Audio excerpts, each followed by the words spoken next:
Jalen Brunson. Chauncey Billups. Jalen Brunson. Chauncey Billups. Jalen Brunson. Chauncey Billups. Three-pointer. Pistons need a three, and they have just under 3 seconds to do it. Here's Chauncey Billups. Here it is. Jalen Brunson for downtown. Chauncey Billups winning play.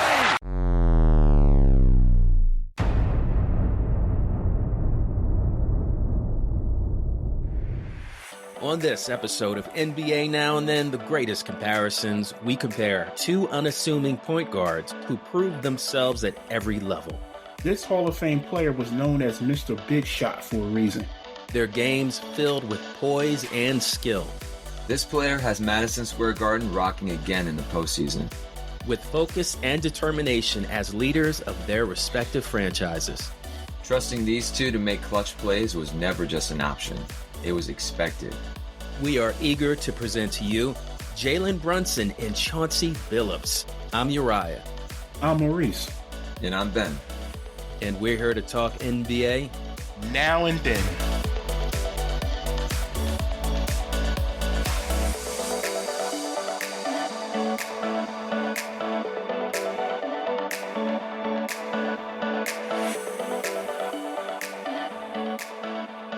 Hey guys, we're back.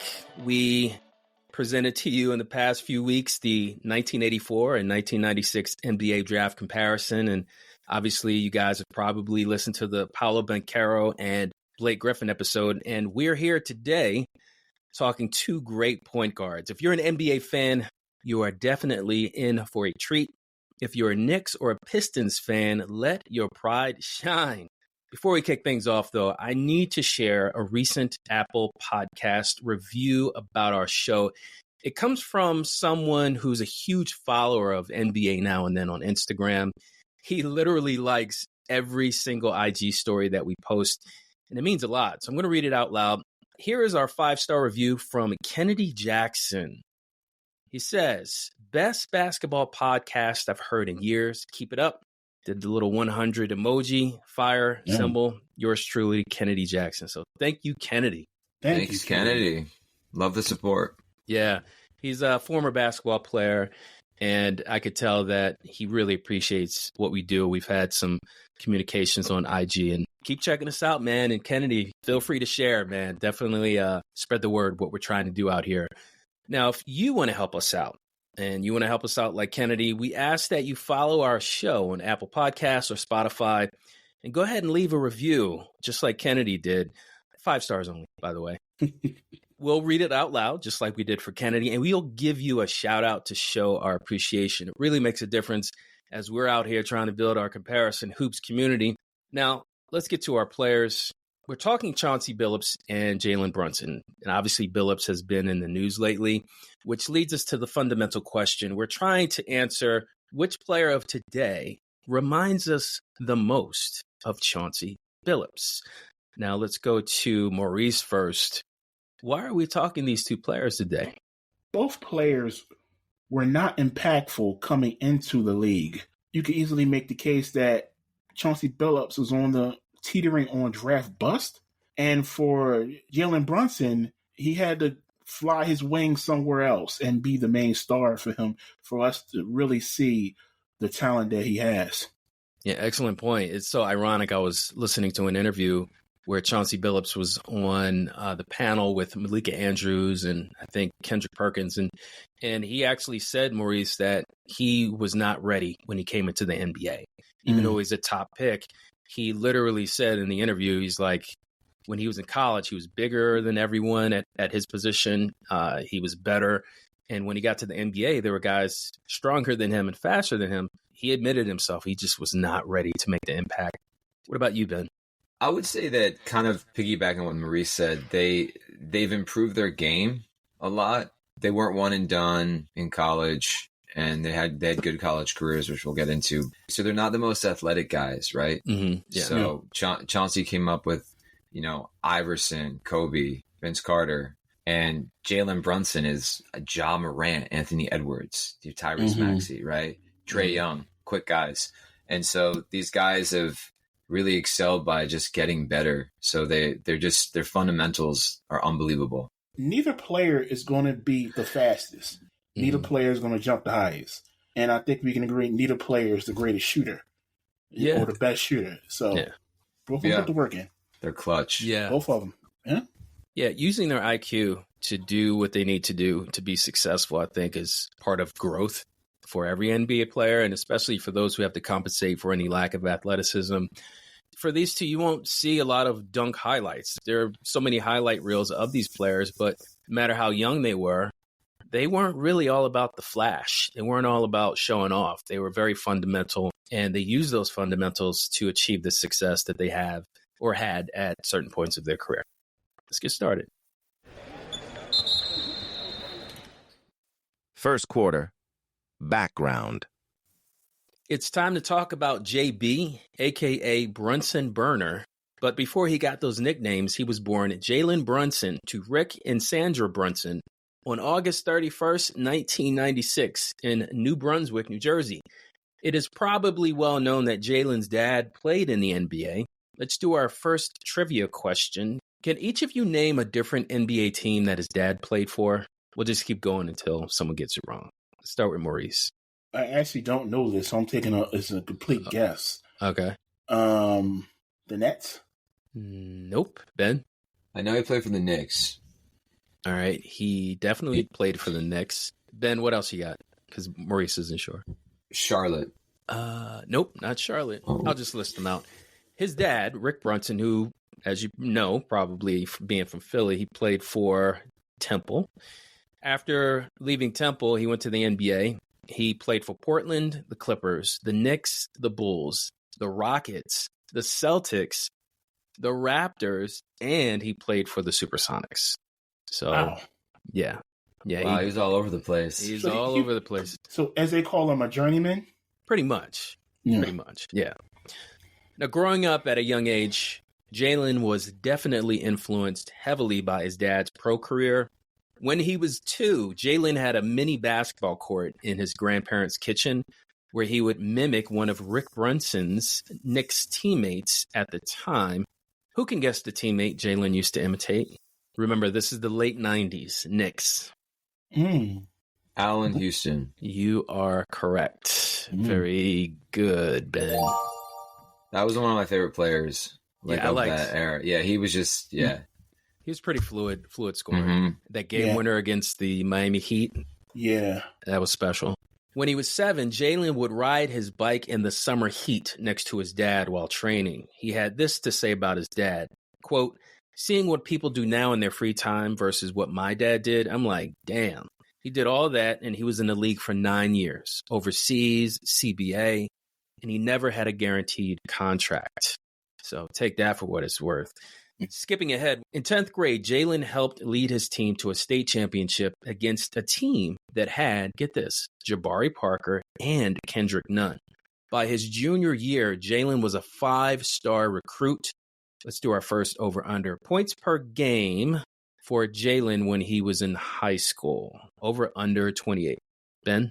I'm going to say over because I looked up his high school what accomplishments. So I'm going to say over. All right, Maurice? I'll go under. Okay. All right. Maurice, this is for you. Usually Ben goes under with high school stats. Well, I saw something that surprised me. He did a lot, not only in college, but high school too. If you did not know, he actually played ball in Illinois while his dad was living in another state. So as one of the top high school players in Illinois, Jalen earned Illinois' Gatorade Player of the Year. He was also a McDonald's All-American and Parade All-American. So is that what you're thinking about? That's what surprised me. I didn't think he was a McDonald's All-American. Yeah. Now, one habit that Jalen developed early on was encouraged by his mom, and that was writing down his goals. In high school, he would post his goals on the wall for him to see every day, which was something that probably left a good impression on Jay Wright, who visited their home while trying to recruit Jalen to Villanova. Let's go with Ben first. What stands out to you about Jalen's journey growing up as a kid? There's all those videos of his dad training him, and obviously his dad is an NBA coach and a former player, so you have that. We see that with like Steph Curry and kind of all these players coming up. So you have the ultimate trainer, like you're growing up. It's not like your dad shooting hoops with you. It's like, no, my dad is an assistant coach to the New York Knicks, and he's like teaching me how to like, post up. So that stands out, you hearing, and then his dad being a journeyman, he also probably instilled like toughness. Like you can't expect, that much. And then I know Villanova gets guys now, but back then I was kind of shocked to hear that he was a McDonald's All-American. Yeah. It just was that kind of was the biggest shock. Yeah. Yeah. Good point. And some of his high school highlights, Ben, I don't know if you've seen them. He was lighting guys up, crossing them over, doing spin moves. I mean, he's essentially the same, like kind of the same player, like just at the NBA level. But anyway, Maurice, what about you? Well, once again, we talk about a player with a father or a mother has basketball pedigree. For Jalen Brunson, he was on the road. I mean, he was a part of that lifestyle that his father had. So that's even more experience for a player growing up, playing college, and then going to the league himself. That's like 3 steps ahead of all the other guys that's coming into the league because he's seen it all. So that and just the training that his father instilled in him, and basically honing his skill set even after he got into the league to become a player he is now. That all goes back to the upbringing. Yeah, father. Yeah, and Ben mentioned earlier Steph Curry and all the times that Steph Curry was on the court, literally shooting on an NBA court with his dad, Del Curry, at any point, any stop of his career, whether it was Cleveland or Toronto. The same thing translates to Jalen Brunson. Rick Brunson, wherever he was playing, he probably had the opportunity to play on the court where his dad was shooting around. And just the language itself. A lot of people don't realize that when these NBA guys, there are certain terminologies that unless you're at the pro level, you have no idea what certain screens look like, what certain plays are, how defenses react to different situations. So Jalen was around that, and he clearly absorbed it. All right, let's go to his college career. We know that at Villanova, Jalen won not just one, but 2 NCAA championships. Of course, a lot of the team's success had to do with chemistry, talent, and coaching, but his contributions to the team reflect the goals that he set for himself, which included, and I'm not stealing your thunder, Ben. I'm not saying if he won it or not, but he set these goals. He wanted to make All-American. He wanted to be all Big East, and he wanted to be all Big Five. Let's do an over-under for Jalen Brunson's senior year at Villanova. Over-under 17.5 points per game. Maurice. I'm going to go over. Ben? Over. All right, you both are correct. Jalen Brunson averaged almost 19 points a game his senior year at Villanova. Let's go back a little bit. I'm going to go to his freshman year during the NCAA tournament. Brunson only scored double digits twice on the way to his first championship. In 2018, though, he stepped up big time. You guys want to hear his points production from their second title run? Yep. So, against Radford in the first round, he had 16 points. Against Alabama, he had 12. Against West Virginia, too bad Lucas is not here. By the way, Lucas is not feeling well, guys. So if you're wondering what, we didn't freeze him out. No freeze out game. Yeah, no freeze out. He's under the weather. But I was looking forward to rubbing this in his face. He had 27 against West Virginia. Cooked him. Yeah, he put up big time numbers. In the Elite Eight, he had 15 points against Texas Tech. Against Kansas, he scored 18. And then against Michigan, he scored 9 points. So that national championship against Michigan, you guys know who stepped up in that game, right? DiVincenzo. Oh, yeah. DiVincenzo, yep. It's so ironic. Still my own Thunder, who became his teammate. My bad. But it's just so ironic that I'm talking about. It's why that 2015, I'm just looking at, I didn't realize Bridges, DiVincenzo, and Brunson were all the same recruiting class. That's wild. Yeah. And now they're all playing in New York. They're all in New York now, which is they're crazy. all like NBA starters. Yeah. Shout out Jay Wright. Yeah. All right. Before moving on, guys, I do have a quote from Jay Wright, who coached Brunson all 3 years of his college career. He said in a John Fanta article from Fox Sports, quote, "When we recruited him to Villanova, We didn't promise him anything. He knew Ryan Arcidiacono was our star and the go-to guy. Jalen just did that and did what he needed to do to be successful for our team. When Ryan graduated the next year, Jalen's role changed and he blossomed. And you could see he was more comfortable with his team. By always being willing to take on the role you're always asked to take on, that made him invaluable. And I think that's what's happened in his NBA career. After hoisting the championship trophy in 2018, Jalen declared for the NBA draft, where he was selected by the Dallas Mavericks. With the 33rd pick in the 2018 NBA draft, the Dallas Mavericks select Jalen Brunson from Villanova University. Dallas Mavericks. Jalen Brunson won every award there was to win this year and led his team to a national championship, Jay. Well, Jalen Brunson is mature, and he is a winner and an excellent point guard. Yeah, he's not another guy who's not going to stand out because of how athletic he is. He reminds you a little bit of Fred VanVleet that went to Wichita State. He can post up, although that won't be a strength of his necessarily in the NBA, but he's very efficient. He knows how to play, and he's just... All right, what stands out to you guys about Jalen Brunson's college career? I'll go with Maurice first. He had a winning team, that's for sure. Yeah. 2 national championships. I would say that's pretty good. I always wonder, I don't know if anybody ever asked him this, but did he ever consider Temple over Villanova?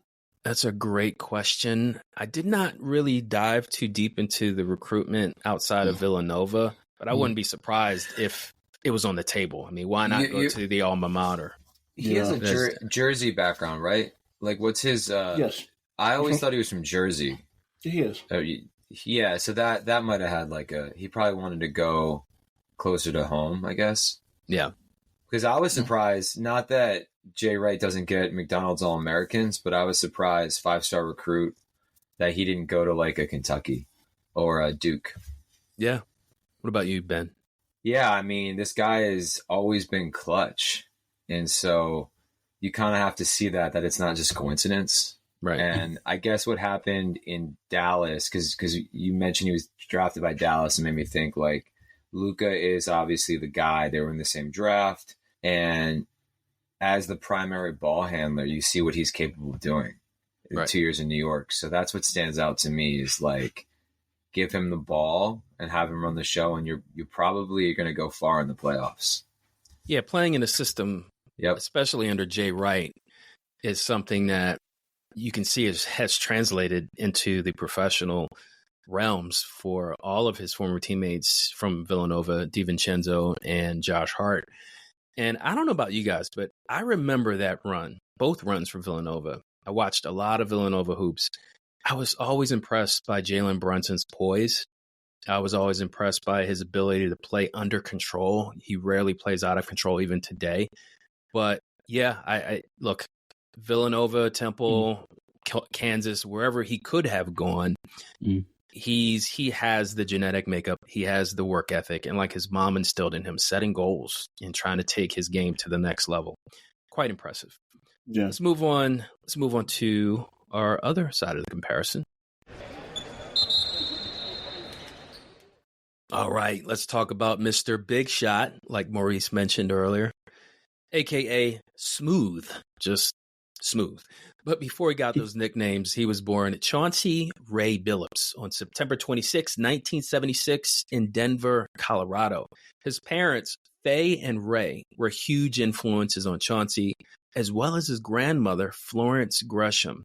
His grandmother would actually go to his high school games and would sit in the stands, and she would encourage him to play the game, and I quote, the right way. His dad had a job in a Safeway warehouse, getting up at 3:30 a.m. each day for work. Growing up in Denver, Chauncey would go to watch his dad play pickup games at the age of 8. His dad actually played high school ball at Denver's East High. Who can guess, and this is going to take us back to our childhood, right? Who can guess what kind of homemade basketball hoop a young Chauncey used to shoot on as a little kid? I'll give you 3 options. A milk crate, a wire hanger, or an actual Nerf hoop, like the Nerf hoop. So what do we go with? Ben? Nerf hoop, I'm going to go with. All right, Maurice. I think he was a little too old for a Nerf hoop. I think he was using a real basketball. And I think the milk crate is too obvious of an answer. So I'm going to go with the wire hoop. Okay. Well, I thought you were going to say the milk crate because the ball can actually fit in the milk crate. But Maurice, you are correct. There you go. Yeah. Use my brain on that one. Yeah, when I read this article, it's from I think Outside the Lines, ESPN. They were describing how they had this basement door, and there was this hard mini basketball, and Chauncey would just play that until the walls had dents in them, just tear up the wall. So even as a first grader, this kid was just obsessed with hoops. Now, his dad he admitted he was more of a scorer in high school, but as he got older, he fell in love with the distribution aspect of getting teammates involved. And he told Chauncey that the point guard position in basketball was the best position on earth. As a sixth grader, Chauncey was coached by a Nuggets player. Yes, a professional NBA player, Bobby Wilkerson. Yeah. And Bobby Wilkerson, have you guys ever heard of Bobby Wilkerson? I have not. Yeah, I've never heard of him before. No. Well, anyway, so he's the one that gave Chauncey his first basketball nickname, which was Smooth. By the time he got to high school, he emerged as one of Colorado's top players. I don't have any of Chauncey's high school stats. You guys want to hear his high school awards, though? Sure. Yeah. All right. According to the Colorado Sports Hall of Fame website, Chauncey attended George Washington High School, and he earned Colorado's Mr. Basketball Award 3 times. He was also named to the All-State teams each of his 4 years at Washington High. Any thoughts on Chauncey Billups' upbringing before college, Ben?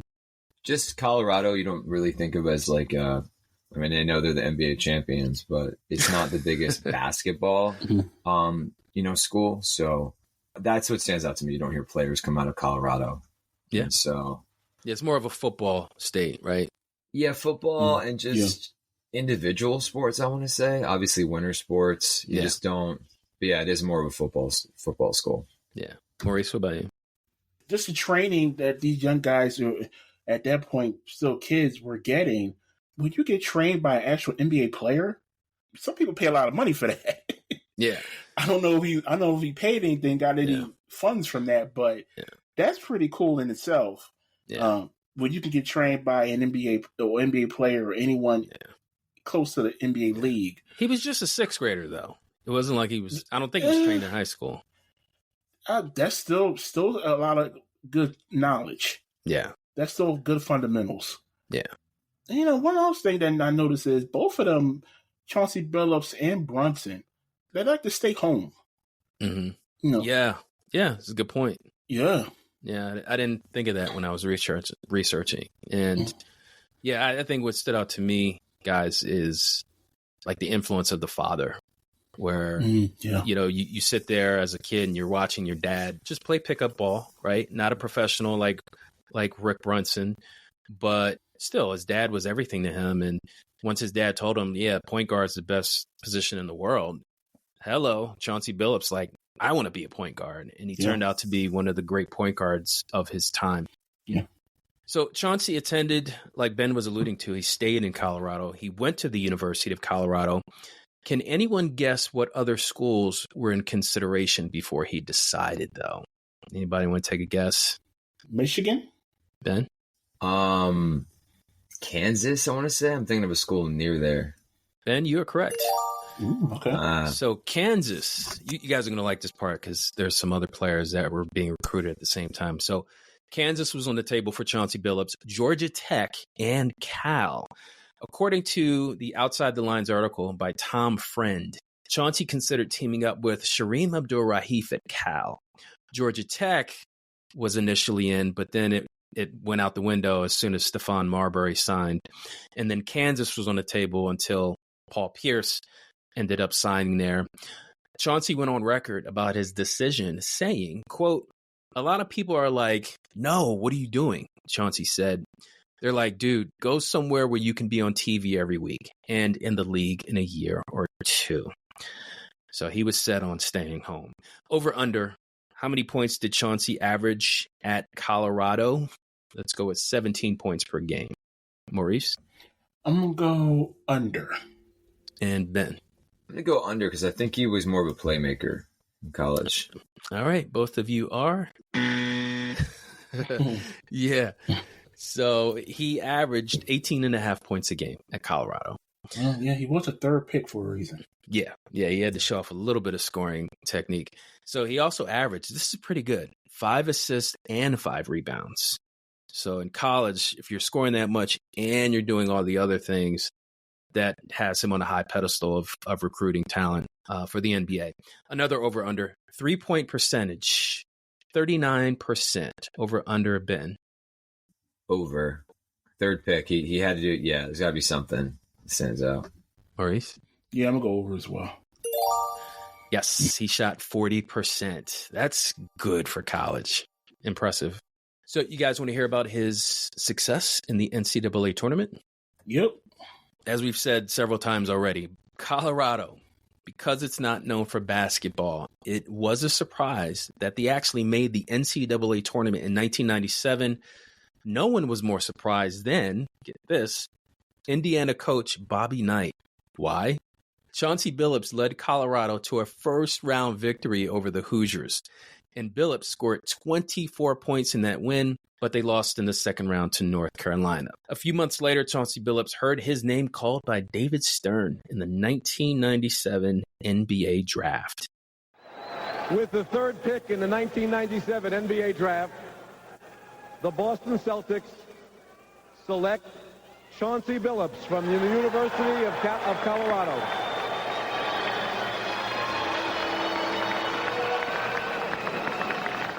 Smooth, the point guard out of Colorado.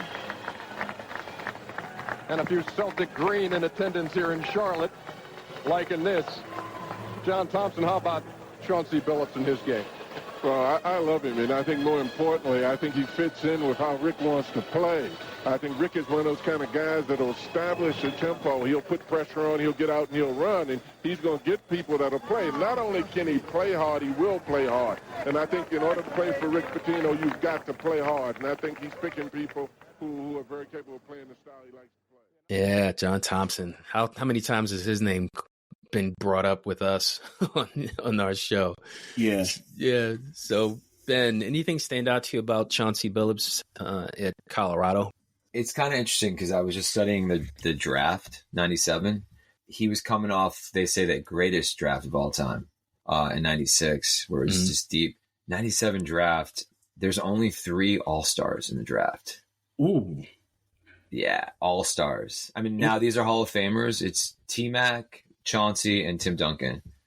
Okay. But I don't think anyone else made an All-Star ever other than those 3. So it's a very weak draft. So not saying that's why he was drafted 3, but yeah, I just remember that draft being pretty weak. Okay. Not like, so Chauncey inevitably was drafted where he was supposed to be. Right. So that's kind of what stands out. Okay. Maurice, anything about his college career? Yeah, just the overall production from points, assists, and rebounding. I think he showed enough to warrant the number 3 pick in the draft for sure. Yeah. But as the years went on, his game evolved. Yeah, it was so impressive. It reminds me of the Paulo Banchero. You know, guys who know who Paulo Coelho is, right? You guys know who he is? Is he an NFL player? No, he's an author. He writes books. I don't know who that is then. Yeah. Really good author, like really profound books. Not Paulo, but we did the episode on Paulo and Blake Griffin. And remember when Blake Griffin, people were like shocked that he was going to stay in Oklahoma? Remember that? Yeah. Well, it's the same exact thing. Chauncey's like, look, don't worry about where I'm playing. Wherever I go, I'm going to help that team elevate to the next level. And he backed it up, which is really commendable. And one little thing before we move on. Remember when I talked about Bobby Knight being surprised at being knocked out in the first round? Mm-hmm. So when Indiana lost to Chauncey Billups' team, he actually made his entire Indiana team run back to the hotel in the rain. And I think it was like, it's pouring down rain. He was like, we're not getting on the bus. We're whoever you guys are running back to the hotel. So, yeah, thank you, Chauncey, for making those Indiana players run. I'm sure they didn't appreciate that, but when you get knocked out and you're playing for Bobby Knight, what do you expect?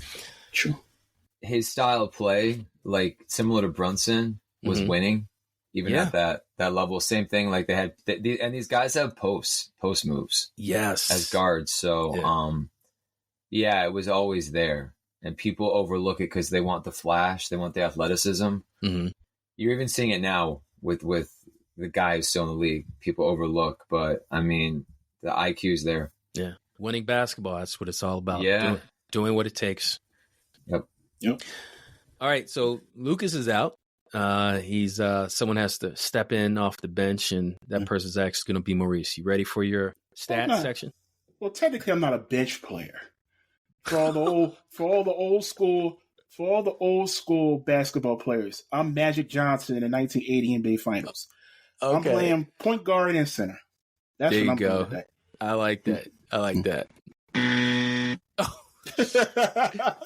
Wasn't for. Wait, I hit the wrong one. I really did that by accident. I'm a little out of it right now. Wait, correct answer. Transition. All right, my bad. Second quarter. Statistics. Hart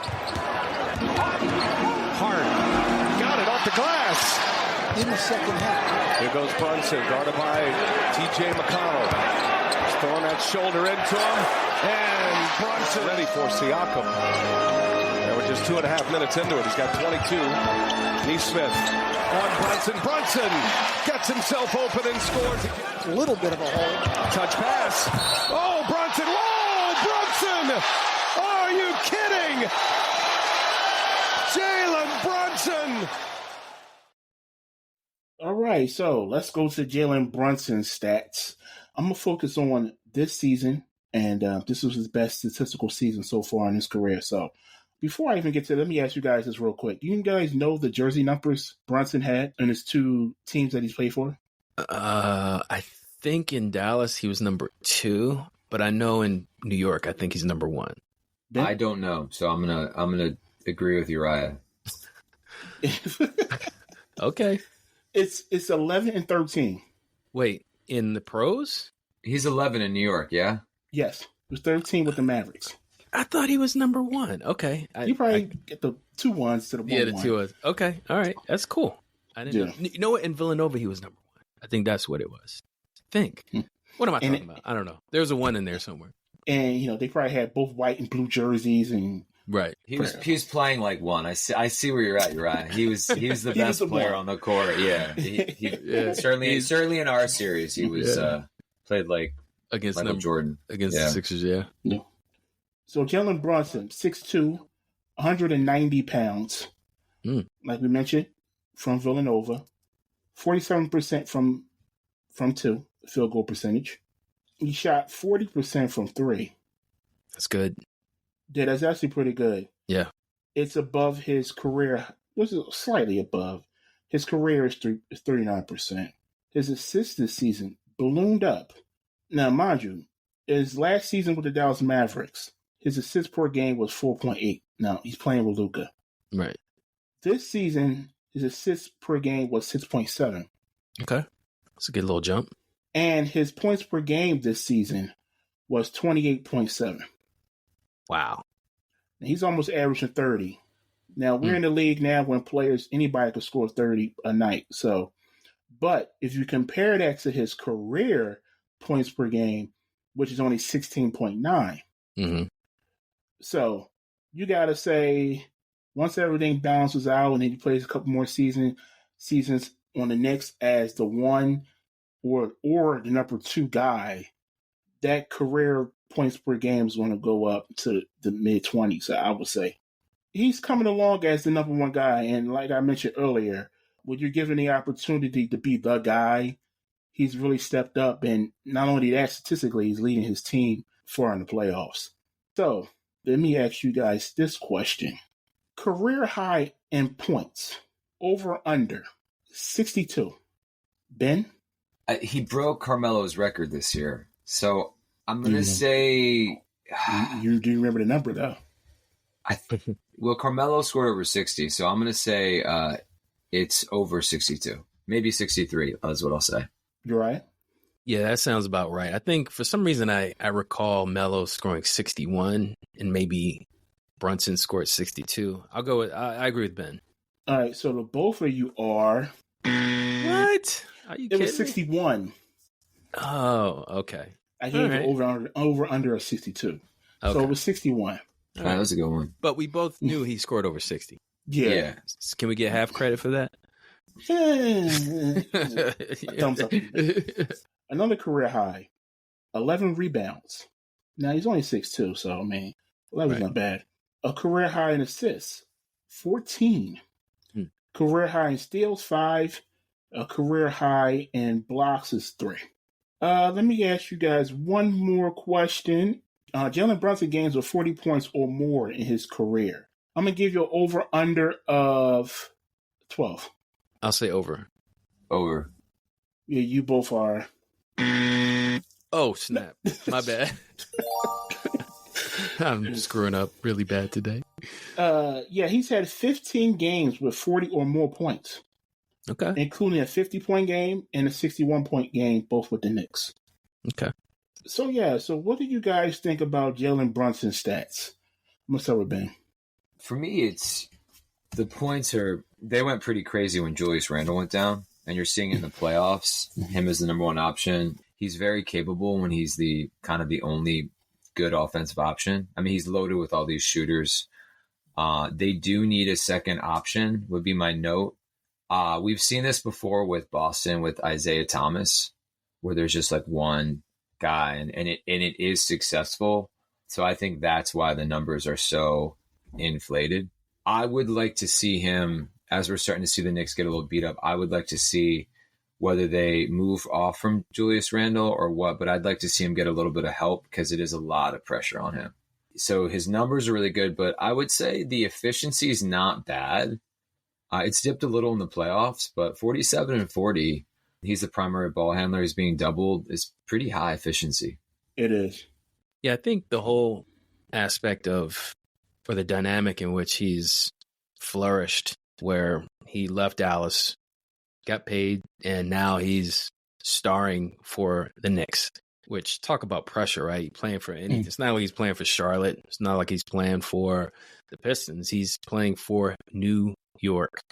And for him, like I think Ben mentioned the double teaming and stuff. When they got eliminated by Miami in the postseason last season, you can kind of tell that they targeted him and his size was not to their advantage. And then in game 1 and 2 against the Sixers this year, he really played horribly, but then he turned it around. And now he's taking his game to another level that he's being mentioned in the same sentence as Michael Jordan. You know, take that for what it is with the era and the refs and the rules of the game. However, he is showing his value in so many different ways, particularly with scoring, like Ben was saying. And I think the stat, Maurice, that you mentioned that stands out to me is 3-point shooting. If you're going to lack athleticism, getting to the rim, yes, he has a post-up game and he can be shifty when he needs to. And he does have a quick first step. But the 3-point shooting, I think, is paramount, playing in that offense with Thibodeau. And I think that helps the team tremendously, being a 40% 3-point shooter. Yeah, and before we move on, I just want to mention this because we remember when Brunson signed with the Knicks. And we were all saying, well, that's it? That's all the Knicks are going to do? Like, yeah, just Jalen Brunson? That. Yeah. But he's turned out to be, I mean, they've had Julius Randle for the majority of the season, but he's out right now with an injury. But Jalen Brunson has picked up that mantle as Mr. Knick basketball. He's the guy. He really is. And let me throw one more stat out there because I forgot to mention this. In 4 seasons, and this goes back to and my question I asked you about what you think about these stats, Jalen Brunson has grown so much with the Knicks as the guy. In 4 seasons with the Mavericks, Jalen Brunson has scored over 3,200 points. In 2 seasons with the New York Knicks, he scored 3,800. 38-45 in 2 seasons. All he needed was touches, right? All he needed was touches. Yeah.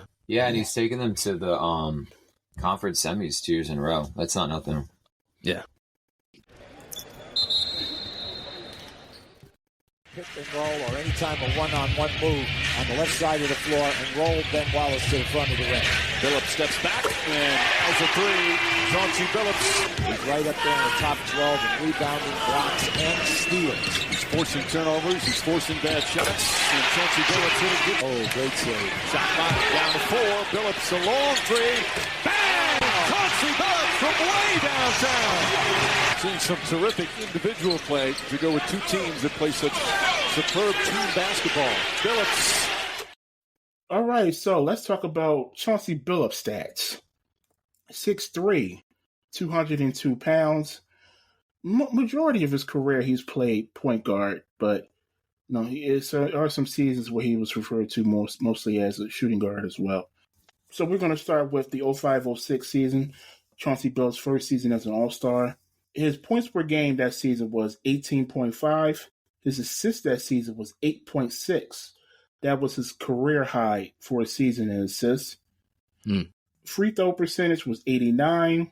From 3, he shot 43% on 5.2 attempts.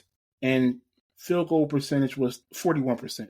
Now let's go to his career, because the career is interesting because, like you mentioned earlier, he was a journeyman. So early on in his career, stats are a little lower. They rose up with the Pistons and a little bit with the Denver Nuggets. So his career points per game is 15.2. Over under on his career assists, I'm going to set it at 5. Career assists, so that includes Denver, that includes all the teams. Detroit, New York, okay, Minnesota. Mm-hmm. Over under 5, you said 5? Yes. I'm going to go over. Ben? Over. Yeah, his career assist number was 5.4. Okay. Targeting the Pistons because that was his most successful stretch of his career, and he won a championship there. Yeah. So jersey numbers. How many different jersey numbers, do Chauncey Billups have? How many? 5. He played with a lot of teams. That's the answer, Ben. Okay. You're right. 5. I'll go with 6. Actually, there's only 2. Oh, really? Yeah. Oh, man. Detroit, Denver, Clippers, he used number 1. Mm-hmm. Boston, Minnesota, he used number 4. Oh, I was going to say, can we guess it? I was going to say 13, but number 4? That doesn't even look right on him. And a crazy fact is, they say he played for Orlando Magic, but he actually never played a game for Orlando Magic. Okay. So I don't even know what number he had. Yeah. He never played a game. I don't know. Yeah. So maybe trade package, and then I don't know, maybe they bought him out. The rights to or something. I don't know. Yeah. Over under on career high, 35. I'm going to go under. I can't see him scoring that much. He can, but just that's not his style to try and outscore a team by himself. I'll say under. Ben? I'm going to go over. I'm sure there was a game, like people were out. Ben is correct. All right. His career high is 39. Okay. With what team, though? Denver? It was actually Denver. Yes, it is. Okay. Yeah, they had less options. And career high in rebounds is 12. Career high in assists, believe it or not, 19. That's not surprising. Yeah. 19 assists. So many guys that passed to. Yeah. Mm-hmm. Like, just all-star, Hall of Famer. Here you go. Yeah, in Detroit. How many steals was his career high? 8. Ben? 10. 7. Okay. 7. That's still pretty high. Yeah, 7 career high. Yeah. Chauncey was an underrated defensive player. Mm-hmm. I mean, he played on a team. I mean, his coach on that Pistons team was Larry Brown, and he played on a good defensive team. That's the big separation between these two, I would say, is one dude's actually a very good defender, and one they have to kind of hide a little bit. Not that Brunson's bad, but anyway. Well, I mean, compared to coaches, both Larry Brown and Tibbs are really good defensive coaches. Agreed. Right. Agreed. Yeah. So at least they got the tutelage there to be the best they can. What do you guys think about Chauncey Billups' stats in totality? He played with a lot of per what I said, and then he played with Carmelo Anthony. They made the conference finals. He just played with a lot of really good guys, and it's interesting comparing these two guys. It's been kind of clicking as we've been going through, like the fit, right? And Chauncey was the perfect fit for the systems that he was in, even in Detroit. Detroit especially for 8 years. And it took him a minute, similarly to what happened with Jalen Brunson. They needed the right coach. He needed a Larry Brown, he needed a Tibbs. And then, he really kind of developed from there. I think he got the confidence. So that's what stands out the most. And the stats are kind of, he was the primary facilitator, and then he would take the last shot. He obviously could get you the last shot and was clutch. But I would say that's what stands out to me. I'm going to say I think you said that season, his best season, over 8 assists per game. He's playing in an era with guys like Steve Nash, point guards that I think Stockton might have still been playing at that point. I think around 2000. 05? No, I think Stockton was gone because Darren Williams was playing. But still, what comes to mind is Steve Nash, who is the ultimate facilitator, MVP. And for Chauncey to win a championship and then have that many assists tells you his role in the offense and how effective he was at that time. All right, Ben, you're up. What you got? Third quarter, accolades. The night started with you being named to your first All-Star game. Just talk about the journey you've been on and how it has reached this point now where you're on the Garden floor hearing MVP chants and you're going to the All-Star game. I mean,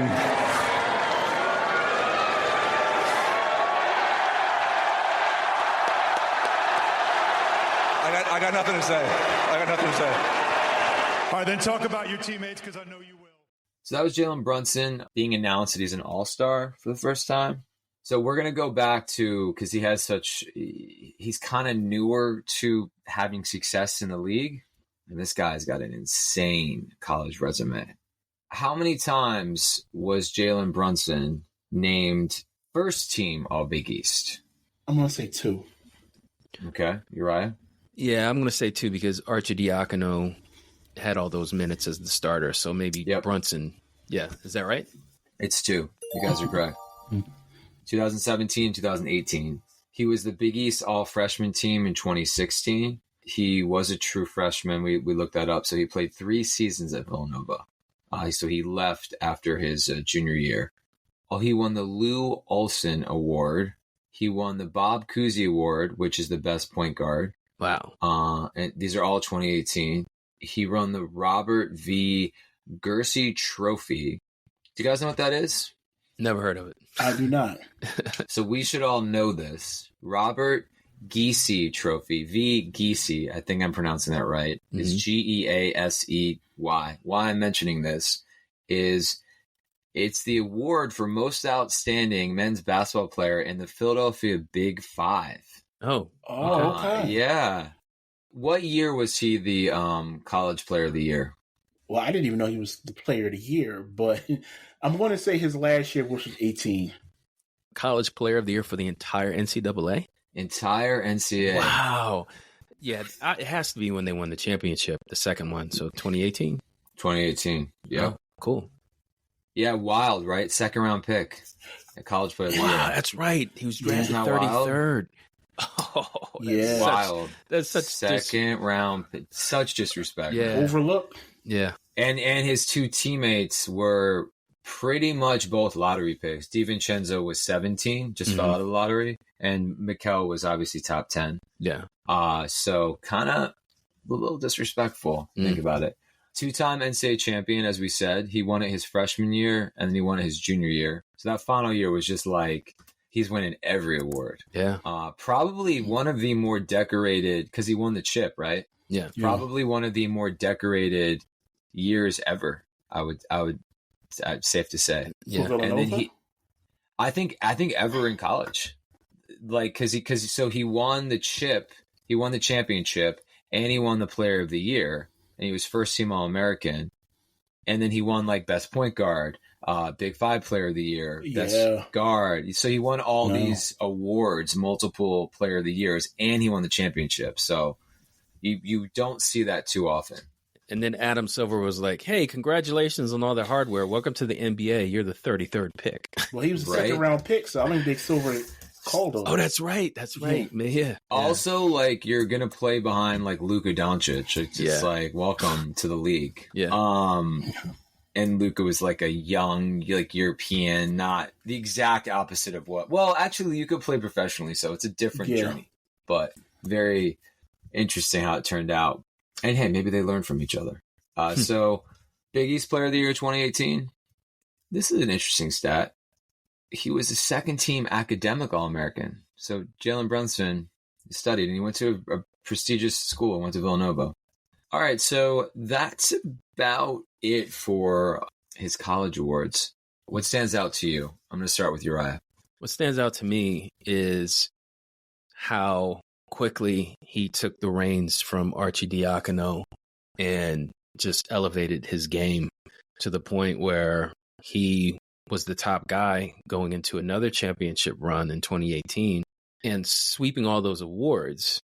That tells you he's a special player. And it tells you that whatever goals that he set for himself, remember I told you he would put them on the wall.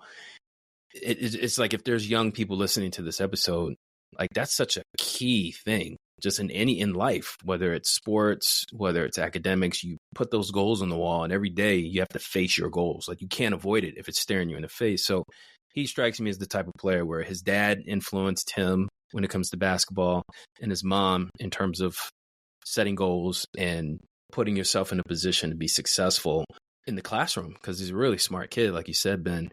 That's what stands out to me. What about you, Maurice? What stands out to you? Just being a winner. And real quick, because we've all seen Villanova play. Shout out Chris Jenkins. Had one of the greatest shots in NCAA March Madness history. The best shot. Yeah, it was funny. There was someone like trolling Brunson, probably like a Pacers or Sixers fan, but they were like, Chris Jenkins actually carried Jalen Brunson. There's like a whole thing on like that's hilarious. TikTok about it. That is hilarious. It's the two things to remember about Villanova. The Chris Jenkins shot, and he shot that against North Carolina, and Michael Jordan was right there, and he was stunned. Like somebody got Jordan with a last-second shot. Yeah, and then Charles Barkley's jumping up and down. Yeah. Kenny Smith is like fixing his suit jacket. Like, in the second championship, remember DiVincenzo with that crazy block? You remember that? Oh, DiVincenzo went off. Yeah, he went off. They called Brunson. Back to Brunson. Yeah, but he was a winner. He was a winner, and it looks like he might be a winner with the Knicks as well. We will see. How many times has he been an all-star? So he's been with New York about 2 years. How many times do you guys think? It's once, right? Yeah, just this season. Yeah, I think first time. Yeah. Yeah, so it's just once. And obviously he was kind of the second option a little bit to Randall last year. Yeah. Offensively a bit more, so his stats weren't really there. They say he was snubbed for All-Star and potentially third team All-NBA. This year, he's obviously going to get probably at least second team All-NBA because the Knicks were the 2 seed. He just dominated after Julius Randle went down. He just took over, and the identity. It's interesting going through the college stuff because I don't know about you guys, but as we're going through this, it makes me think the whole small ball thing at Villanova. Tibbs is like, hey, that worked. Yeah. Let's get your teammates back. Let's get the band back together, and let's like put OG Anunoby at the 4. And it's just interesting how the small ball, Jay Wright kind of perfected that at the college, and won championships with it. And now you're seeing Tibbs kind of it works. If it ain't broke, works. Golden State did it. They won 4 championships with it. All right, I'm gonna move on to the next player. What do you guys think about his NBA awards? I mean, I guess he only had one All-Star. He only had one, yeah. Why don't we project? Since he's so young? What do you think? So he'll be 28 in August. So he's kind of entering his middle of his prime, I'd say. What I'll say is, I mentioned Chauncey Billups. His career really started getting going and won championship with the Pistons. I think this is Jalen Brunson's era right here, where this is his Detroit Pistons. Now, we will see if they become champions, but this is his time where he's the man, and his statistics will go up from here. So, dude, I couldn't have said it any better. That's a great point, because you established earlier that it took him a while, both players, Brunson and Billups, to flourish. It wasn't their first stop well, for Brunson, that's his second stop. But once these guys get to a certain age in their prime, like Ben was saying, that's when things start clicking. The game slows down for them. And the trust within the organization, the coaches and the teammates, they start looking at Brunson like they looked at Billups, like, this guy is big time. He can hit big shots. He can lead us. We trust him. I think that's a good point you brought up, Maurice. Yeah. He'll be in MVP conversations pretty quickly. Yes. With what he's doing in the playoffs, obviously the playoffs is like the biggest. He's been playing against, the Pacers, the Sixers had a good defense. So what he was doing was pretty impressive against them. Yeah. And he's doing it, sorry to cut you off, and he's doing it at 6'2", and not a lot of athleticism. It's his touch around the rim. No one talks about that. And he's a lefty. The mid-range game is so underrated. And he's got this midi and he's got a floater. Yeah. So, that's his game, essentially. Yep. It's I think his footwork, too. You have to give him credit for that footwork. And he's not super fast, but he does have a quick first step. And his handles are pretty tight. Kevin Garnett did on his podcast, he did a breakdown about how much he has in his bag. And he's got like 7 things he can do when he's in the rim. And he's just so smart when he's down there. I think Billups had that too. So, yeah. The 2004 NBA Finals MVP, number 1, Chauncey Billups.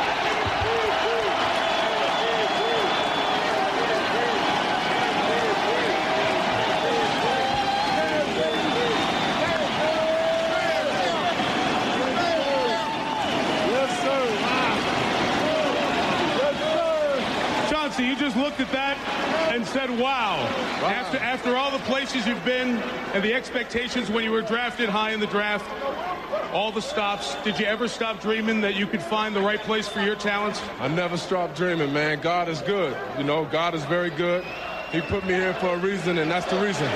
You guys were as heavy an underdog as we've seen win the championship in almost a quarter century. I know the guys believed. Tell me why this team was able to overcome the Lakers. Because we just believe in ourselves, and we play team basketball. We're not just individuals. We got individual good players, but we're a great basketball team, and we know that can overcome every time. Congratulations. MVP of the Finals, Chauncey Billups.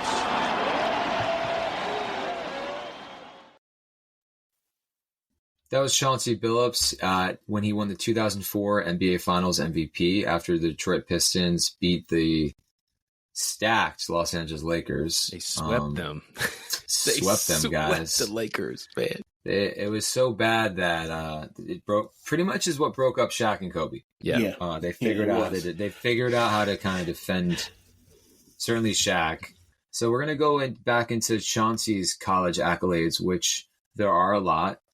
Similar to Jalen Brunson, as Uriah said, he was a McDonald's All-American, and didn't go to a top 5 school. He stayed at home in Colorado. Mm-hmm.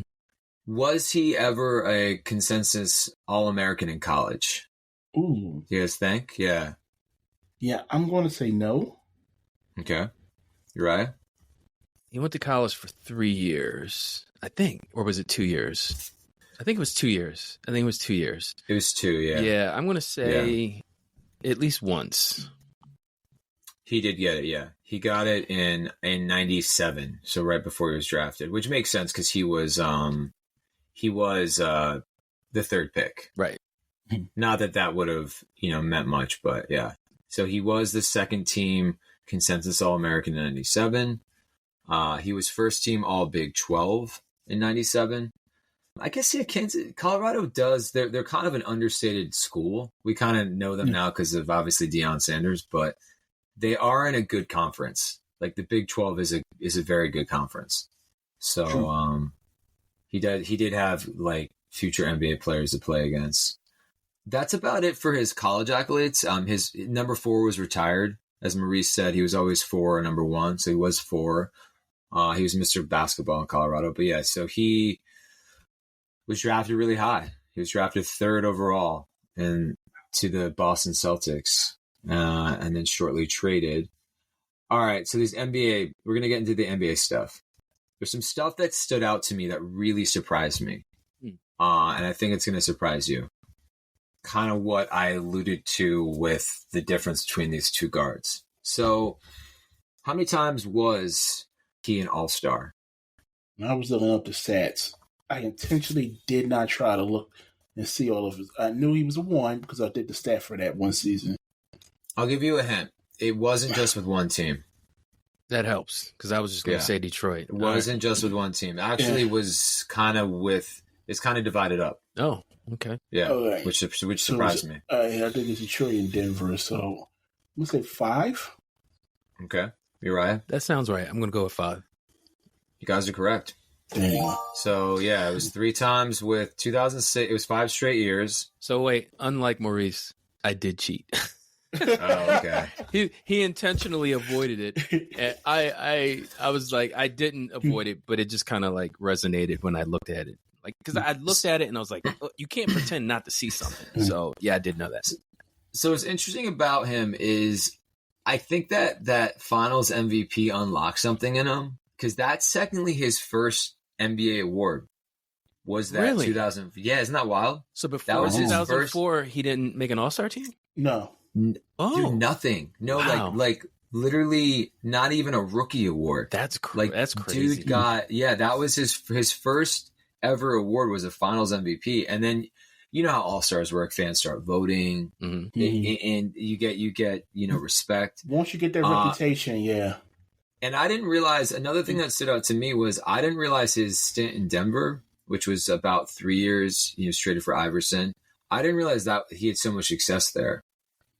Within like obviously he made the conference finals, but also he won a lot of awards. Yeah, he was good in Denver. Yeah, I mean, 2-time. So he's a 2-time All-Star while he was in Denver. Okay. All right, so we're gonna get into how many times do you guys think he was All NBA, first, second, or third team? I'm gonna start with Uriah. Wow, probably not that many, because that's tough. There were so many good guards at that time. Kobe and Iverson, Steve Nash. Yeah. Nash. Wow. I'm going to say maybe he got third team twice. I'll say twice. Just to be different, I'll say 3. All right, Maurice, you are correct. Okay. Wow. Good job, Maurice. Uriah, you were kind of correct too. You said he was third team twice, so that was true. Okay. He was second team 1 year. Okay. Which is pretty impressive. Yeah. In 2006. So with the Pistons, he was second team in 2006, and his last year with Detroit in 2007, or second to last year, he was third team. I think that might have been the same year that Maurice highlighted, where he averaged over 8 assists a game. 05, when you average 18 and almost 9 assists, and your team was winning. Yeah, that 2006 year, he was actually God, he might have been like a top 3 guard in the league that year, because there's more to come with that. So, and then his first year with Denver, he was third team All NBA, 2009. All right, so this was my big surprise. How many times was he All NBA defensive team? This is a surprise. I'll go first. I'm just going to guess twice. All right. I'm going to say 4. Wow. Uriah, you are correct. What? Yeah. Second team twice and 2 years in a row, in 2005 and 2006. So 2005 was his first award after that Finals MVP. They finally started. But yeah, 2-time All-NBA defensive second team as a guard. And so that 2006 season, All-NBA second team, All-NBA defensive second team, and an All-Star. So that 2006 season was his best year that Maurice highlighted. I think that was we averaged over 8 assists. So this guy was a true two-way player. I remember him locking dudes down because he had size. Yeah. And I remember him defending Kobe well. That's what I remember the most. Yeah, I remember that too, yeah. Yeah, and so I think that, again, he was probably rewarded for that. But yeah, I would say that's what separates these two guys the most. And then in 2009, he won the NBA Sportsmanship Award, which is a great award. And then in 2013, he won the NBA Teammate of the Year. So this guy, people like him. Yeah, good character. And then, great character. And then we're not done. The J. Walter Kennedy Citizenship Award in 2008. So he just Chauncey Billups is a guy you want in your corner. Good guy. Yeah. Really good guy. He's currently the coach of the Blazers. And his number one was retired by the Detroit Pistons. And I didn't know that. That's interesting. I thought he was on an Olympic team. He wasn't. But he was on the FIBA Americas team in 2007 and then the FIBA Americas team in 2010. So, and then he is a Hall of Famer, as we said. Yeah. So, pretty good career. Absolutely. What stands out to you guys? I'm going to start with Maurice. What stands out to you? For where his career started, and I don't think I've ever seen this before with a player, to have that rocky of a start and go on to be a Hall of Famer, it's kind of crazy to me. It's really unbelievable to think about because he was labeled a draft bust, like I mentioned earlier. And it took him 3 teams for him to really, come out of his shell. Yeah. Usually players don't get 3 teams before they, evolve their game and become a all-star and then a future Hall of Famer. So the Hall of Fame award or being a Hall of Famer for where Chauncey Billups came from is truly remarkable. Yeah, I have to say that's a great point. And I think Ben might appreciate this analogy as metaphor. I would say that based on what Maurice described as just being labeled a bust and people maybe counting him out and then recovering and going to heights that not many people expected. I would say Chauncey Billups was the Robert Downey Jr. of his era of basketball. Ooh. Because remember, Robert Downey Jr., he had a successful acting career, has some issues with substance. Not to say that Chauncey Billups does, but I'm just saying just the fact that he kind of fell off the radar in a lot of people's minds. And then he just popped out of nowhere and said, I'm going to be the leader of a team. And of course, roster construction, the Larry Brown effect probably helped. But yeah, for him to go from almost like losing favor within the NBA ranks to being a Hall of Fame player is huge. And one thing I'll mention that going back to college, I didn't mention this in the biography, I was saving it, but to show you the mental fortitude and the mental toughness of Chauncey Billups, he lost his grandmother and his father within just a few years when he was in college. Mm-hmm. He lost them to cancer. So it just shows you that when he hits adversity, he hits back and he hits back hard, and he's on his way to the Hall of Fame.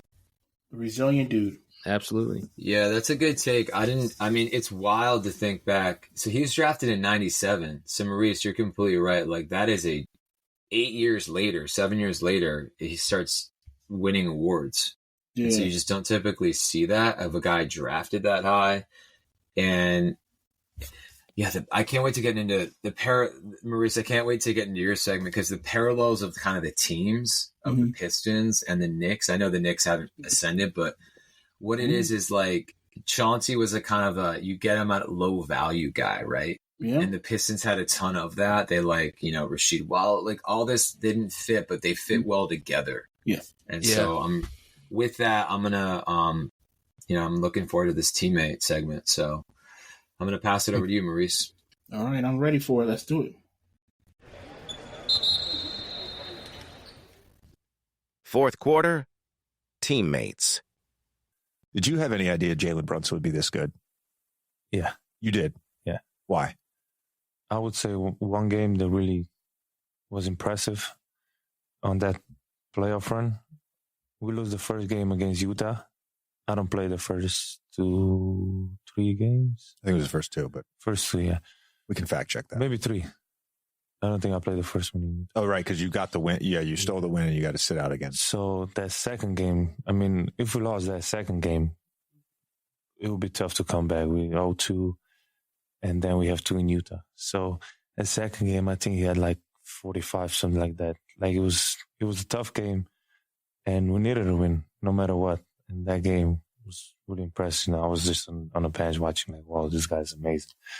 But just starting the first we got together, like the way he worked out every day, coming back in the afternoon, So that was Luka Doncic talking to JJ Redick about Jalen Brunson and just how he came to be as his, I would say, number two, his running mate. So Jalen Brunson was drafted with the 33rd pick in the second round by the Dallas Mavericks in the 2018 NBA draft, and only played with two teams. So this is going to be a little bit quicker. But who won the most games with Jalen Brunson? Obviously, he played 4 seasons with the Mavericks, so it's probably going to be a Maverick. But I'm going to throw it to you guys. Who won the most games with Jalen Brunson? Now, Uriah? JaVale McGee. I don't even know if we're going to... No. I'm going to be serious. Hold on, Ben. I'm going to be serious. It was Willie Cauley-Stein. No. It's because they're drafted in the same draft. It's going to be Luka. So definitely Luka. Is it Luka? Right. Who's your final answer? My final answer? Tim Hardaway Jr. All right. So the both of you are... Really? It's not Luka? I thought you... Oh, it's not Luka. Okay. But it was a player that he played 4 seasons with the Dallas Mavericks. Dorian Finney-Smith. Oh. I don't think you guys have gotten that one. Okay. He won 159 games with Dorian Finney-Smith. How many games did Luka win with Jalen? 141. Wow. I wonder why that is. Now, I think of his games played. They both played 4 seasons with Brunson. Okay. Finney-Smith played 292, and Luka played 255. I think this is a durability thing. Like Finney-Smith probably played every game. Yeah, it's just a matter of that. Yeah. Okay. Because Luka is always around 70, 65. Like he rests. Yeah. Yeah. All right, so let's go. I want to skip to the Mavericks' best season with Brunson, and that was the 2021-22 season when they won 52 games together. So some of his teammates were Reggie Bullock, Trey Burke, Willie Cauley-Stein, Spencer Dinwiddie, Luka, Dorian Finney-Smith, Tim Hardaway Jr., ever-lovable Boban Marjanovic, and Kristaps Porzingis. Oh, I forgot he was there. I forgot he was on that team. Yeah. That was a really good team. Okay. They made the conference finals, right? Yes, Probably. they did, right? Yeah, I think so. They lost to the Golden State Warriors. Yeah. Yeah. Let me ask you guys this. Because Jalen got on the map with the Dallas Mavericks. And obviously because of that, he signed a large contract with the New York Knicks. Who do you think had the biggest influence on Brunson becoming the star that he became with the Knicks? Ben? So in Dallas, yes. Who was impact? Okay. I mean, we just heard that interview, so it's got to be Luka. I mean, playing with kind of like a player like that, and Luka is actually more of a playmaker first, even though he scores. Yeah. So they were a pretty good pairing, and I think it's why Kyrie kind of fit right in there. Similar offensive bag. You know what I mean? The reason why I asked that question because I was going to make the same point you just made. Luka needs that other playmaker next to him, and Kyrie took that role from Brunson. Now Brunson became better player without Luka, but Kyrie kind of fits the same mold of what Brunson gave them. Kyrie's a better player. Don't get me wrong. Now the luxury of Luka being like 6'8" and big is you can have a tiny shooting guard next to you. So yeah, I would say it's got to be Luka just because the confidence that Luka has. He played professionally, and I think they were a good duo. And they were probably regretted not signing him. Not signing him. Yeah, there was drama. It's interesting. They're playing. They had to rest him, right? The Warriors were attacking Brunson on defense, right, in that series. And I think, obviously Steph Curry though, and so that series they kind of we're not going to re-sign him, and I think that was probably a mistake. But I think Steph Curry attacks everyone, Ben. Everyone, yeah. You can't judge that. So I would say that was probably a mistake on the Dallas Mavericks. I think they had a good thing. They drafted these guys together. They probably should have kept it together. Yeah. Obviously, they're in the conference finals right now, so something worked. But, I think either Brunson or Kyrie, they would have still been successful. Yeah. Yeah. Right? Yeah. I think Luka is the right answer for teammates. But I might go out on the ledge and mention the coach. Jason Kidd was the coach of Brunson, right? Correct. Yes. Okay. So I look. No, I don't think so. No. I think they signed Kidd in the off season, right? Was because Kidd was they had Kidd for Milwaukee? 3 years? No, Kidd was. I thought the Indiana coach was the Pacers. Carlisle? That's the irony of this series. Yeah, Carlisle was his last coach, I think. Okay. Can someone look it up? The 2021-2022 season with Brunson, that was Jason Kidd's first season.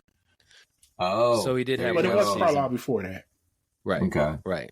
So Rick Carlisle, I believe he played in the NBA, but definitely Jason Kidd. When Jason Kidd's your coach, he just comes across to me as a guy who he played so many seasons in the NBA, and he's so cerebral with his approach that he's kind of a teammate.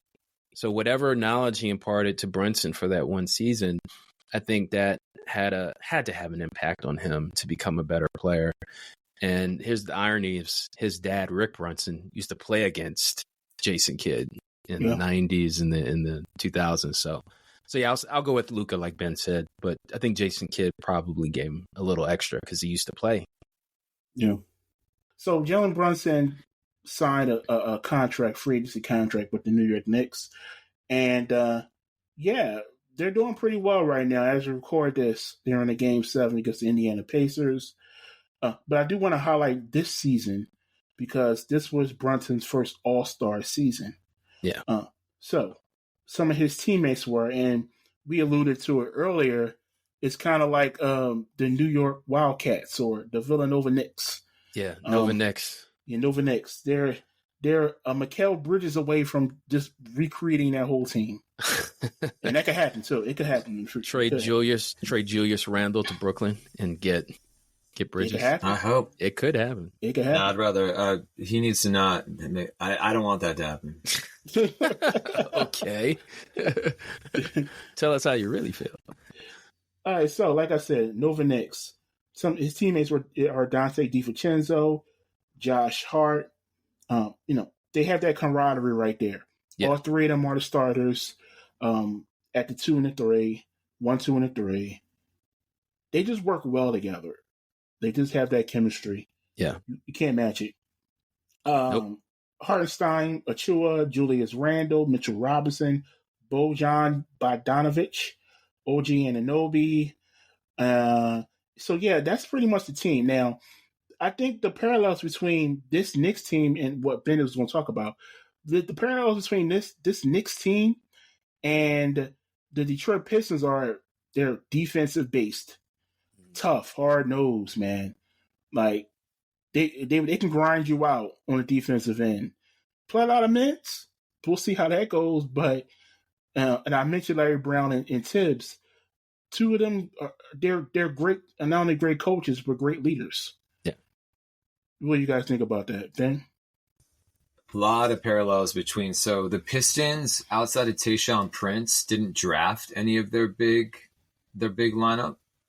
So I mean, they famously should have drafted Carmelo, kind of connecting these two. That's right, because Ben Wallace wasn't drafted, right? He was a rookie on the Wizards in the Iverson draft. Right. No, and so the Knicks kind of adopted that model of like go all in and get kind of proven guys on good contracts, buy low, I would say. Yeah. Is kind of what you're seeing. And likewise to the Mavs, that the Mavs just did. They went all in. And, PJ Washington, Gafford. And so I think the player that connects the two, there's only one guy. I guess you could say Mitchell Robinson that's been there the 2 years Brunson has, but it's really Randle, right? Right. And they've got a good 1-2. I know people say Randle's a playoff dropper. I don't think he's a good fit because they've had success, but I do think that the two of them really blossomed in New York and it became their city. So I'm going to say Julius Randle is kind of the guy that is his teammate. You could also say Josh Hart and DiVincenzo, but they've only been there one year, right? Yeah. So just imagine what they're going to be like next year when they have a full season under their belt. Yep. Even though they played several seasons together at Villanova. So there's no denying the chemistry that Maurice mentioned, that knowing each other's tendencies, having the camaraderie. The two guys are best friends, Brunson and Hart. They have their own podcast. So it just shows you that they are taking what they had from Villanova, the foundational values and principles of basketball and just life from Jay Wright. And he's going to another team with a defensive-minded coach in Tibbs. And it's just so fun to watch them together on the Knicks because they're doing essentially what they did in college, which was cutting hard to the basket, playing hard every play, crashing the boards. You look at Hart, one of the best rebounders, guards in the entire league. And there's a particular play in the playoffs where a shot went up. It might have been Brunson who shot it. And coming from the weak side to get the rebound was DiVincenzo. He just leaped up and he jammed it, two hands. So that just shows you that Nova Knick thing is a thing in New York, and they are loving it right now. And I can't wait for Ben to share this episode with his New York friends because the Knicks, they've been through so much with bad drafts and all that with their owner. They deserve it. I'm happy for Knicks fans. Yeah, it's a good lesson too, Uriah. Like you got to remember they traded their third draft pick, RJ Barrett, their other first round pick, Emmanuel Quickly. Like they went all in this year on like guys that fit the Jalen Brunson system, and it works, right?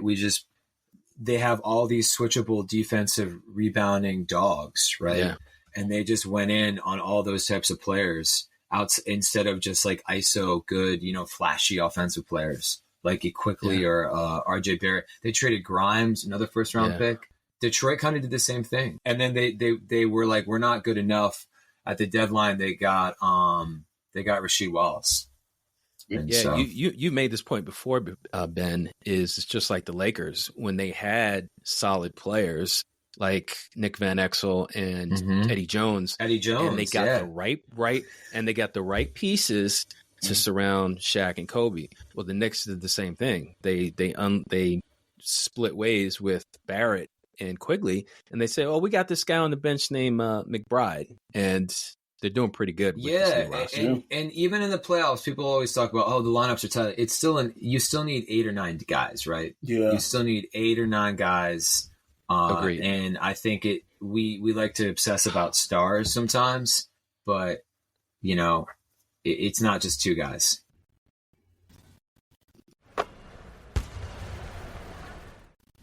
Played together in Minnesota from 2000 to 2002, although they were close friends long before that. The first time we actually sat and talked was in the airport, actually, when we was both probably 17, 18 at the McDonald's All-American game, and we was talking about schools, and we stayed in touch. That's where the relationship pretty much started at, and it just kind of grew from there. We become really close, and he's my second daughter's godfather. Dude would give his shirt off his back for you. You call him Billions. Big shot. He's always been. So that was Kevin Garnett talking about his teammate, Chauncey Billups. So we're gonna get into Chauncey Billups. It was tough sledding for Chauncey Billups early in his NBA career. He was drafted by the Boston Celtics with the 3rd pick in the '97 NBA draft, but he didn't really mesh well with Rick Pitino's offense. They kind of didn't know if he was a point guard or a shooting guard. So he was traded to the Toronto Raptors alongside Roy Rogers and D. Brown for Kenny Anderson and Popeye Jones. Those are some names for you from the 90s. So a year went by, and he was traded to the Denver Nuggets. Then he was traded at another trade deadline, that season trade deadline. He was traded to the Orlando Magic, who he never played a game for. Wow. We kind of mentioned this earlier, and I did want you guys' opinion on this and reaction on this before I move on to the teams. What stood out about Chauncey Billups' career? Anything that you would say was a learning lesson for him early on in his career? I guess say teammates wise, you just played the Kevin Garnett clip. Mhm. And I recall him playing in Minnesota for 2 years, 2000 to 2002. And all the hopping around, like you said, going to Toronto or Orlando, all that kind of teaches him how to handle being traded, which is especially as a young player, it's like a hit to your ego.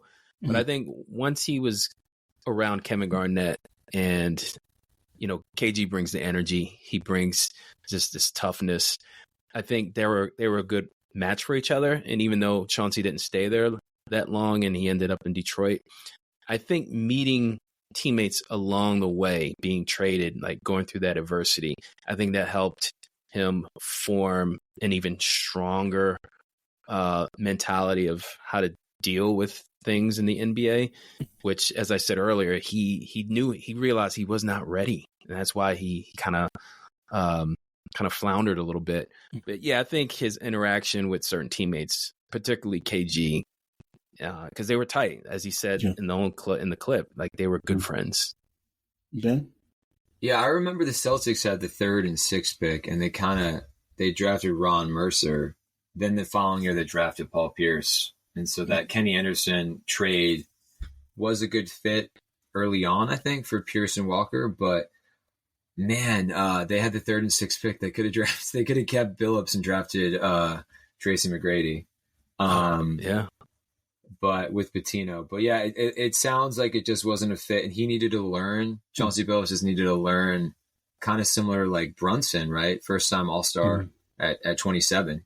Like he just needed to. Some guys it just takes a little while. Yeah.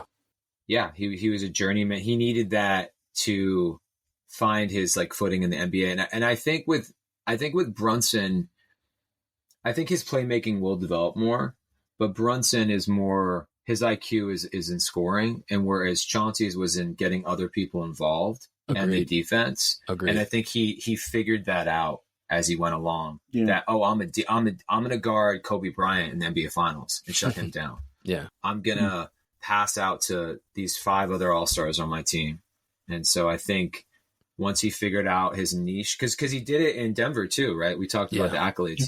He still was just as effective with Carmelo and took that team to a conference finals. So, yeah. So we spoke about Kevin Garnett. I wanted to highlight his days with Minnesota, because, well, I'm gonna get back to it, but I do want to highlight the Minnesota team because his teammates on that team was Kevin Garnett, Terrell Brandon, LaFonso Ellis, Sam Mitchell. I think he's on NBA TV. Yeah. And there's a name for you, Wally Szczerbiak. Wally Szczerbiak. I'm going to ask you guys this. You know what? I'm going to switch it up a little bit. I'm going to give you the names. Mm-hmm. The 3 winningest players that Chauncey Billups played with. All Detroit Pistons players. Richard Hamilton, Tayshaun Prince, and Rasheed Wallace. Now, between the 3 of them, how many wins did Chauncey Billups have? Now, I'm going to give you an over-under. 1,000 wins. 1,000? Between the 3 of them. Combined. So I got to get my Lucas on and get my mental calculator. All right. So how many seasons did he play in Detroit? 4 seasons. Okay. I'll give you that. So 4 seasons, the most wins you can get. Wait, no. Chauncey Billups played 8. We looked it up. No. With those players. Oh, with just those players on the team with him, 4 seasons. Well, you can 1,000. You can only get like maybe a 60-win season. How many seasons did they play together? 4. No, pardon me. I got that one wrong. I got the number wrong. So Ben is right. He corrected me. So Richard Hamilton played 7 seasons. Tayshaun Prince played 7 seasons. And Rasheed Wallace played 6 seasons with Chauncey Billups. Okay. Does that help? That 1,000 over under is really high, though. Is it? Go ahead. The answer. Okay. Like combined, how many wins? Yes, combined. The three of them. Oh, that adds up. Yeah, that's not that many actually. Yeah. I'll say over. I'll say over too. You both are correct. Yeah. Between the three players with Chauncey Billups as teammate for those seasons, they have 1,017 wins. Wow. Combined. Now that was their run right there. Probably 04, 05, 06 with Larry Brown, and they were the best team in the East. Probably them and the Pacers, and then Miami came along. They were good for a while. They actually were relevant during both iterations of Kobe's Lakers. Yeah, they were good for a while, and the start of LeBron's career. Yeah, they gave LeBron and Dwight Howard too. When they were good, and the Celtics going back to KG. Yeah, they were around for a while. Yeah. Speaking of the Sixer, that's funny. Yeah, they were good for an interesting time. Yeah, so the 03-04 season of Detroit Pistons, that's when they won the NBA championship, coached by Larry Brown. Some of Chauncey Billups' teammates were Eldon Campbell, Darvin Ham, Richard Hamilton, Tayshaun Prince, Ben Wallace, Bob Sura, Corliss Williamson, and Rasheed Wallace. Bobby Sura? Haven't heard that name in ages. Wow. Yeah. This was, and we keep making the parallels between them and the Knicks. Right. A bunch of hard-nosed players. I would say that this Detroit Pistons team was one of the best defensive teams I've ever seen play. Yeah. Yeah. Defensively, they were a nightmare. Yeah. Ben Wallace alone. Ben Wallace. And then Darvin Ham, you mentioned a scrappy player. He was a tough player. Yeah, he was. Yeah, they were because everyone was just such a good defender. You kind of see it a little bit with the only team that is kind of good like that, although you can't really say it with Mike Conley. The Timberwolves have a little bit of, they've got a lot of good defenders on their team. Yeah, and this team was comprised of a lot of rejects. Richard Hamilton, he was coming off the Wizards with Jordan and Billups and Ben Wallace, and Rasheed Wallace was coming off the Portland Trail Blazers. Right. This team, a bunch of misfits came together and won an NBA championship. Yeah, because even Prince was almost he was a very late, almost a second round pick, by the Pistons. Yeah. All so right. I'm just going to ask you guys, who's the most impactful player on that championship team next to Chauncey Billups? Ben? I'm going to say Ben Wallace, just because I think he had the identity of their defense, and that he was just he won 4 times. Yeah, for defense player of the year. Yeah. And then he was a rebounding champ. So I think he was the core of that defense, and everyone just kind of locked in. So I'm going to say Ben Wallace, and then obviously he was able to defend Shaq really well. So you're right. Yeah, it's obviously Ben Wallace, but to be different, I'm going to say Tayshaun Prince, because he did so many things for that team on both sides of the ball. I remember when he was playing, if Chauncey had to give the ball up or Rip got covered in the mid-range and collapsed on him, you always had Tayshaun hitting corner threes or defensively locking down the opponent's best small forward or shooting guard, because his length was outlandish. So long, so skilled, and like you guys were saying, overlooked, outcast.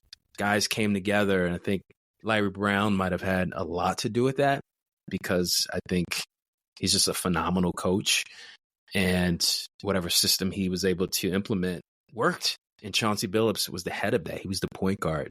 So, I would go with Tayshaun. Without Ben Wallace, they don't beat the Lakers because of Shaq.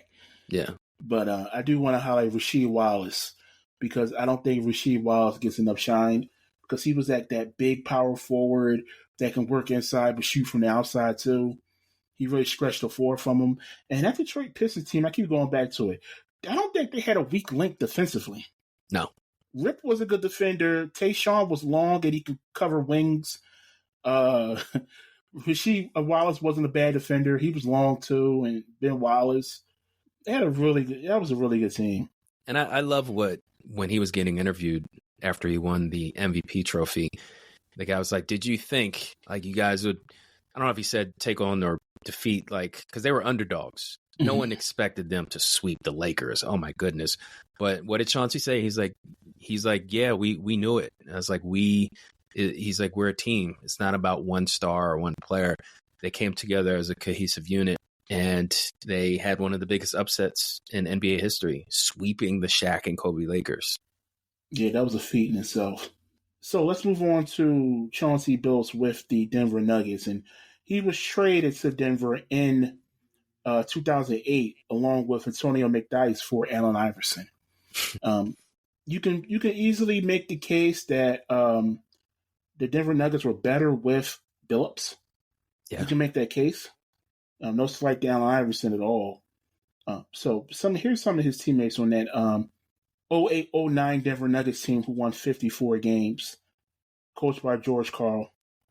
Chris Birdman Anderson, Carmelo Anthony, Anthony Carter, Jason Hart, not Josh Hart, Jason Hart, Nene, Jawan Howard, Kenyon Martin, J.R. Smith. That was a nice young team, too. I gotta admit, that was a nice team. So after that, pretty much Chauncey played for the Knicks, the Clippers, and he went back to Detroit, where his career ended due to knee injuries. Just to close this out, let me ask you guys this, because Chauncey Billups is going into the Hall of Fame this summer. Yeah, the Basketball Hall of Fame. So let me ask it this way: who was the most influential player that helped Chauncey Billups become a Hall of Famer? I have a name in mind. There's a reason why I mentioned a team, but go ahead. Sorry, Ben. Wait, did we already answer this? Impactful during the. I asked who's the most impactful on the Pistons team. Oh, on the Pistons team. Oh, yeah, on the Pistons team. I'm sorry. Yeah. Okay. Rephrase that. Rephrase that one more time. All right. So, Chauncey, you want me to start from that? Just start with the question, like with the Pistons. So, who was the most influential player throughout Chauncey Billups' career that helped him become a Hall of Famer? Ben? I'm going to say his backcourt mate, Rip Hamilton. I think good tag team. They kind of just I'm gonna say him. Yeah, just because it's kind of where he learned how to be a point guard. He had this elite shooting guard, and yeah, they just were a good duo. You're right. That's just a no-brainer for me because they played so many seasons together and they won a championship together. Mm-hmm. And that trust I did consider for teammates. Instead of Kevin Garnett, I was actually going to do a Rip Hamilton interview. Mm-hmm. And in the interview, Rip Hamilton, they were about to celebrate the retirement of Billups' jersey number. And someone was asking Rip Hamilton about Chauncey. And there was a connection there. There was a great chemistry between point guard and shooting guard to the point where they were a perennial playoff team. And under Larry Brown, they were able to achieve the highest goal, which is win the title. Yeah, the reason why I asked that question, and there was a reason why I mentioned the Minnesota Timberwolves team, because while I was doing the research for this, Chauncey Billups didn't get the opportunity to be a true point guard and go on to be an all-star and champion with Detroit Pistons unless Terrell Brandon injured his knee. And they have a friendship together from the research I have. But when he was with the Minnesota Timberwolves, Terrell Brandon was the point guard. And he got hurt. And Chauncey Billups, you remember that? And Chauncey Billups came along and actually showed the league that, hey, I'm a good player. I'm a good NBA player. I'm a point guard, and I can lead a team to, a playoff win or multiple wins or even a championship. Right. So just from that, I would say Terrell Brandon had the most impact on his Hall of Fame career, because if Terrell Brandon didn't get injured, who knows where Chauncey Billups lands? Yeah. Yeah. Opportunity is everything. And if you're ready for it, and he took advantage of it. Unfortunately for Brandon, but he was a nice player, Terrell Brandon. He was a nice player. Yeah. That's the reason why he went to Detroit, because they actually kept Terrell Brandon coming off the injury. Okay. Interesting. Yeah. That's a good take. No. Now that we've given you all the facts on Jalen Brunson and Chauncey Billups, it's time for you to make your case. At this point, it's not about our opinion. It's about yours. We will see you on your favorite social media platform. Ready to check out your takes? Chime in on our Instagram at NBA_now_and_then_pod, on Twitter at NBA_now_and_then, and on our YouTube page, NBA Now and Then. Don't forget that you can follow the NBA stars we featured on today's episode through their social media. You can follow Jalen Brunson on Twitter, X, and Instagram at Jalen Brunson1. And you can follow Chauncey Billups on Twitter, X, at @1MrBigShot. All right, everyone. Thanks for tuning in. We will check you out next time. This has been NBA Now and Then, the greatest comparisons. Peace. Have a good one. Later.